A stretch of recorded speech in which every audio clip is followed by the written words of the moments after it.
ଗାଧେଇଲା ବେଳେ ଟିକେ ଉଷୁମ ପାଣିରେ ଦୁଇଟା ଲେମ୍ବୁ ଭଲକରି ଚୁପୁଡ଼ି ଦେବେ, ସେ ପାଣିରେ ଗାଧେଇବେ, ଦେଖନ୍ତୁ କମିଯିବ। ଘିମିରି ହେବାଠୁ ଆରମ୍ଭ କରି ଚର୍ମ ବିକାର ସୁଯାକୁ ପଳେଇଯିବ,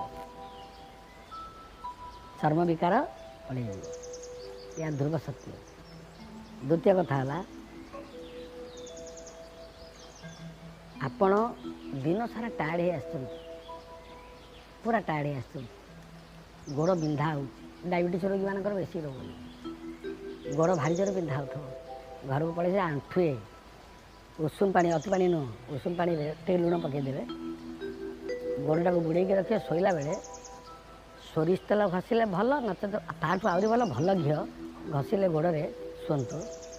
ବିବେକ ବୁଦ୍ଧି ସମ୍ପନ୍ନ ହେବେ, ଗୋଡ଼ ଟାଇଟ୍ ହେବ, ଗୋଡ଼ ଜନିତ ପାଦରେ ବିସ୍ଫୋଟ ଜନିତ କୌଣସି ରୋଗ ହେବ ନାହିଁ।